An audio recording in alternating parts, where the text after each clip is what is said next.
An earthquake that buried an entire town in ash and dust, all the way to a town that was submerged underwater, only to be slowly rediscovered years later. We are diving into all of this and more today while we journey through some of the creepiest towns around the world left completely abandoned. Starting off this list today, we have Armero, Colombia. The story behind this town is a 20th century tragedy that serves as a reminder of the dangers of volcanoes. It's 1985 and Colombia's Nevado del Ruiz, a seemingly peaceful snow-capped volcano, decides that it's showtime. But this isn't your average volcanic eruption with just lava and ash. Oh no, this volcano went all out. The heat from the eruption melted the mountain's glaciers, creating a monstrous lahar, a deadly cocktail of water, mud, rocks, and other debris. Basically, nature's own concrete flood. This wasn't a slow-moving disaster movie scene where you can just run to higher ground. This lahar traveled with the speed and force of a freight train. Now, imagine the town of Armero situated in a valley below this ticking time bomb. Most people were caught off guard as the magnitude of the threat wasn't fully understood or communicated. So when the lahar hit, it was like a scene from a nightmare, obliterating everything in its path and leaving little time for escape. Homes, buildings, and lives were swept away in just moments. Over 25,000 people lost their lives in what would be remembered as one of the deadliest volcanic disasters in the 20th century. This tragic event was a wake-up call on the importance of volcanic monitoring and emergency preparedness, and it just went to show the true power of nature and how crucial it is to respect and understand the warning signs that it gives us. Alright, next up on our list today we have Dhanushkodi. Nestled in the southernmost tip of India, this town was not just any town, it was a bustling port, a bridge between India and Sri Lanka, brimming with life and commerce until disaster struck. Picture the vibrant markets, the sounds of daily life, and the trains chugging away.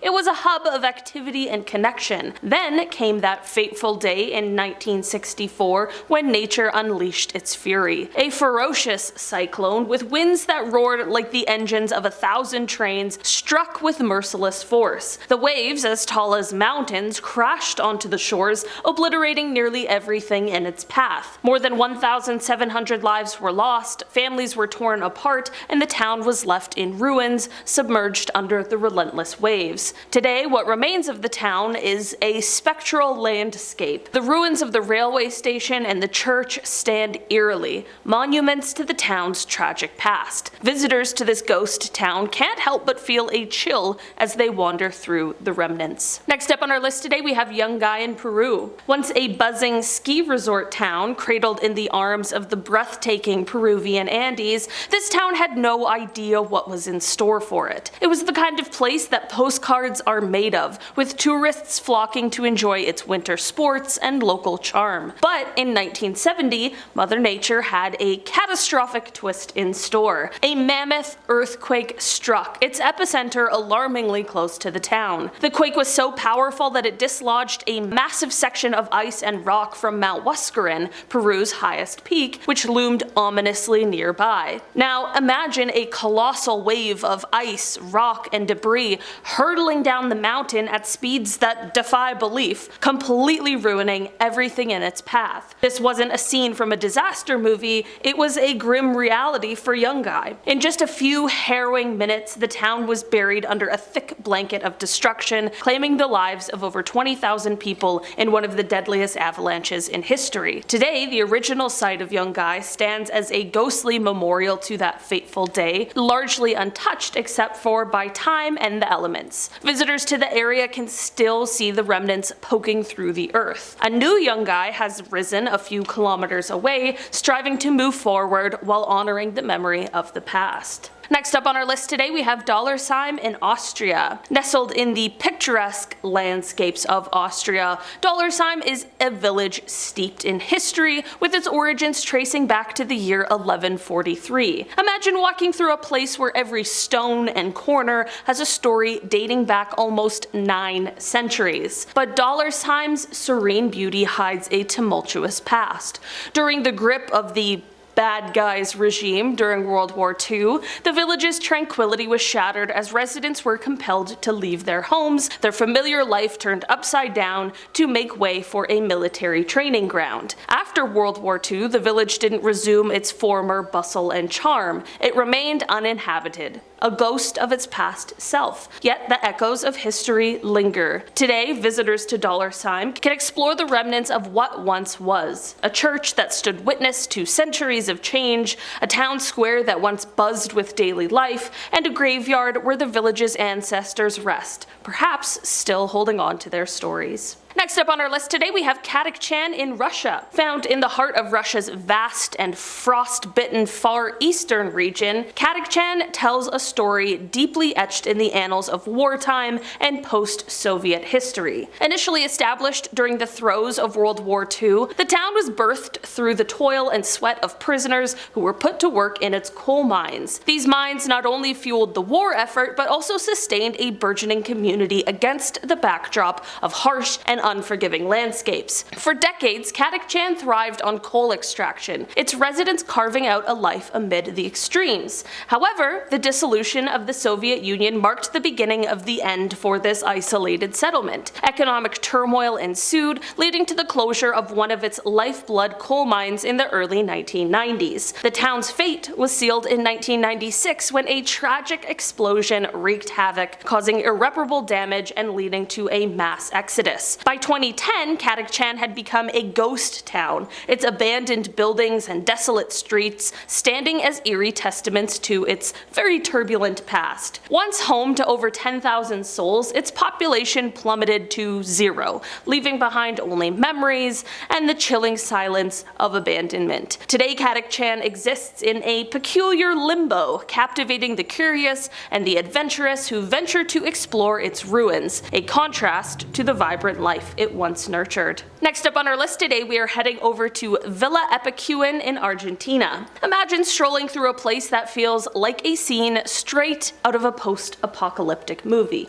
Well, welcome to Villa Epecuén in Argentina. This isn't just your average ghost town, it's got a backstory that could rival any thriller. A thriving lakeside resort town buzzing with tourists, laughter, and life, families soaking up the sun, kids splashing in the water, Villa Epecuén was the place to be, especially known for its therapeutic salty waters, much like the Dead Sea. But here's the twist, nature of course had its own plans. Over the decades, the lake began to swell, slowly nibbling away at the town's edges until, in the 1980s, it devoured the whole place, submerging everything under meters of water. The town disappeared, leaving only memories and submerged dreams. Fast forward a few decades and the scene shifts again. The waters recede, almost as mysteriously as they came, revealing the skeleton of Villa Epecuén. Today, it's an astonishing sight. Buildings, trees, and streets all laid bare, encrusted with salt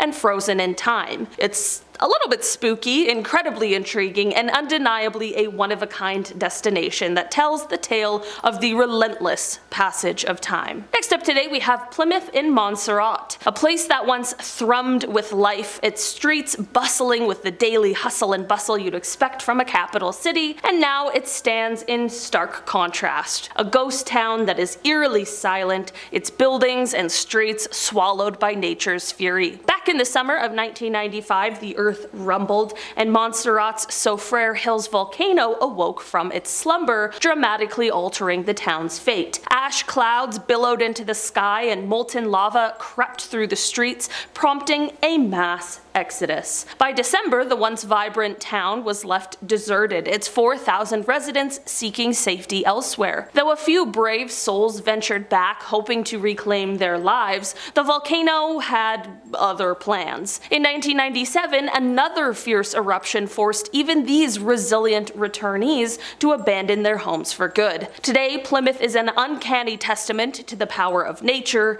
its buildings peeking out from the ashen landscape, a town frozen in time, with a population count that's dropped to an eerie zero. So while you can't really visit Plymouth for a casual stroll or a quick bite, its story continues to fascinate and to resonate. Next up, we are heading over to Tawergha Tawergha in Libya. Oh, Tawergha. A place with a tale as haunting as a ghost story, but sadly, it's all too real. Imagine a town in Libya home to about 40,000 souls living their daily lives only for everything to change when the winds of the 2011 Libyan civil war blew through. This town wasn't just touched by conflict, it was transformed by it, earning the eerie title of Ghost Town. Schools, shops, homes, all abandoned. The laughter and chatter of life replaced by silence. Fast forward to 7 years post-conflict, and the image of Tawergha doesn't get much brighter. The residents were forced to flee, leaving behind their homes and their lives. They didn't go far, settling in a nearby town, but in a very different setup. Instead of houses, they lived in 250 tents. Despite the conflict and the loss,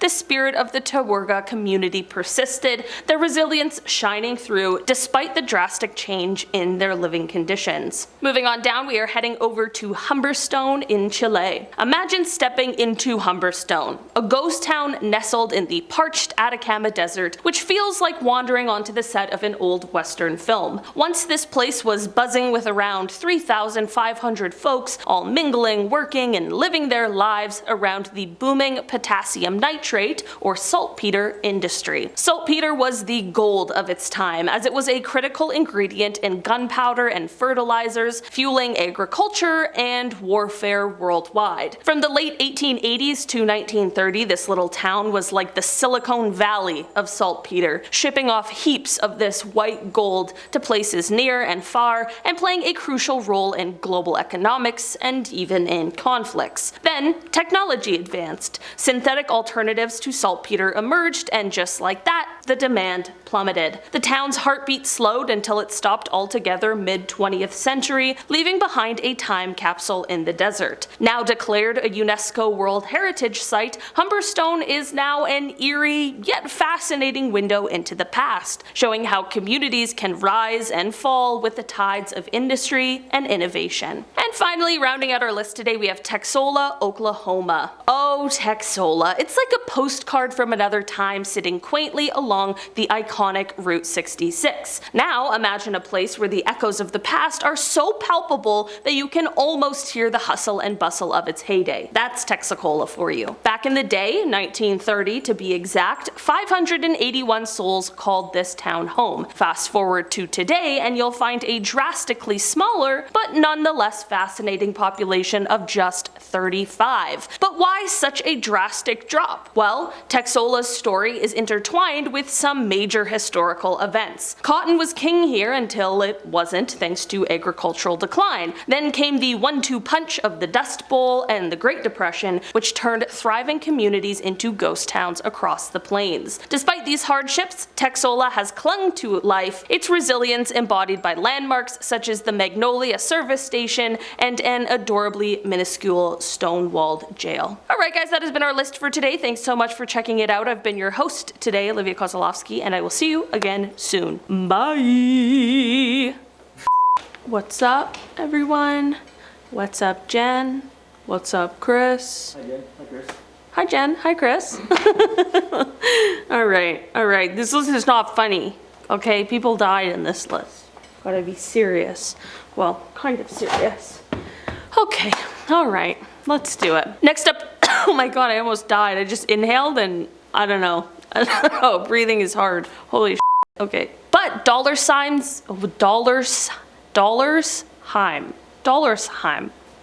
Like, why is that so hard? I don't know. The town was burst. What the f? I can, like, truly cannot speak right now. Next up today, we are. What the f? Though a few. What the f? Tawergha.